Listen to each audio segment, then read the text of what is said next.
lidi, vítejte na kanálu Dvě legendy. Dnes tu máme ochutnávku Primeu a jestli chcete pokračování, tak zanechte 20 lajků a můžeme pokračovat ve videu. Tu máme Prime příchutí citron.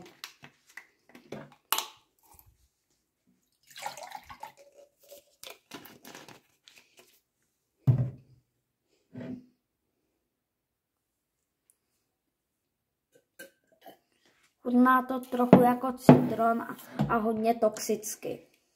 Dávám tomu asi tak 6 bodů z 10. Jako za druhé, tu máme Prime s příchutí bobulovitého ovoce.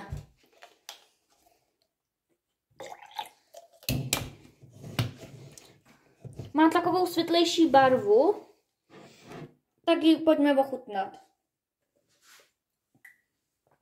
Je o trochu lepší než tam citronový Prime, ale pořád to není nějak moc dobrý. Dávám tomu 7 z 10. Jako poslední Prime tu máme jahoda banán. Voní jako banán.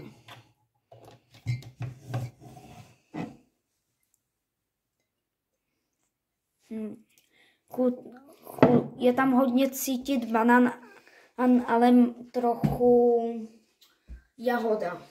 A dávám tomu asi 8 bodů z 10. Video líbilo, tak zanechte like a odběr.